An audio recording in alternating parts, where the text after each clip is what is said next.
The idea of the voluntary partnership agreement is to foster legalized logging, promote governance of the forested areas and promote trade in timber products between Guyana and the European Union.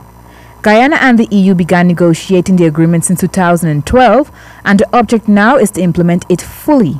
On Wednesday, the Guyana Forestry Commission met with members of several media entities to start promoting in earnest the voluntary partnership agreement. President of Forest Product Association, Dionarayan Ramsarup, tells us a little more about this new initiative.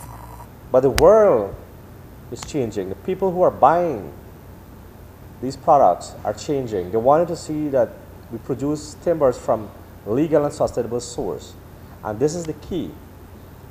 And so it's very important and difficult for you as the media personnel to understand the VPA and its role as a country as we try to move forward to develop Guyana. The Guyana Forestry Commission is collaborating with the private sector, the National Insurance Scheme and the Ministry of Social Protection, among others, to create a national technical group which will do the groundwork related to the agreement among stakeholders in the forestry sector. Forestry and Trade Specialist Dr. Alicine Ada said the voluntary partnership agreement will positively change Guyana's economy. Most of us see the VPA as trade. And again, I'll elaborate later in my presentation. The VPAs go far beyond trade. One of the key pillars of the VPA is having a deliberative process.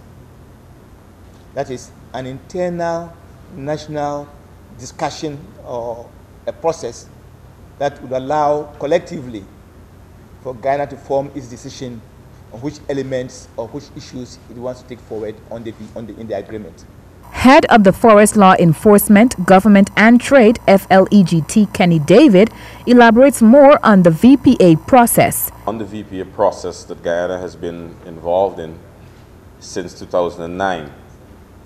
In fact, in 2009, it was in discussions with stakeholders that a decision was made to go down the road of a VPA.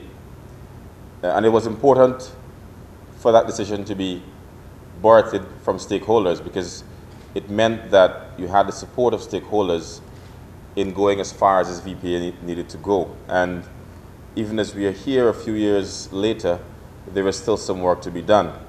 Once Guyana begins licensing forestry products under the agreement, the products covered by the VPA will only be exported to the EU accompanied by the license which will attest to their legality. Reporting for HGP Nightly News, Ayana George.